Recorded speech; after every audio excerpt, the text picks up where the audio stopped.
ปีนี้ทางสมาคมสถาปนิกและวิศวกรโยธาลาวหรือว่าสสวเนาะเพิ่นมีโครงการประกวดเนาะมี4รางวัลเพราะฉะนั้นอย่าลืมร่วมส่งผลงานนำกันเด้อทุกคนรางวัลที่1นี่แม่นโครงการออกแบบและก่อสร้างดีเด่นแต่มีโครงการที่ว่าได้เคยออกแบบเนาะและก่อสร้างมาแล้วสามารถส่งเข้าประกวดได้ถือว่าเป็นรางวัลที่ว่า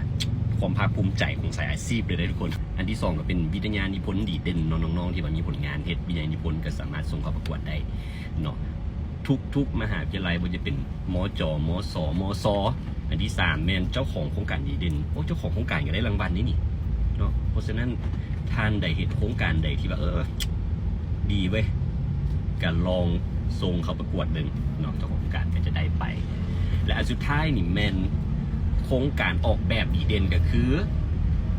ต้องออกแบบเฮ็ดถูกตามคอนเซปต์ของสสวเนาะเป็นคอนเซปต์นั่นก็แม่น balance of time ลองไปเหตุการณ์บ้านเบิ่งจากจอดก็สิลองลงประกวดเบิ่งก่อน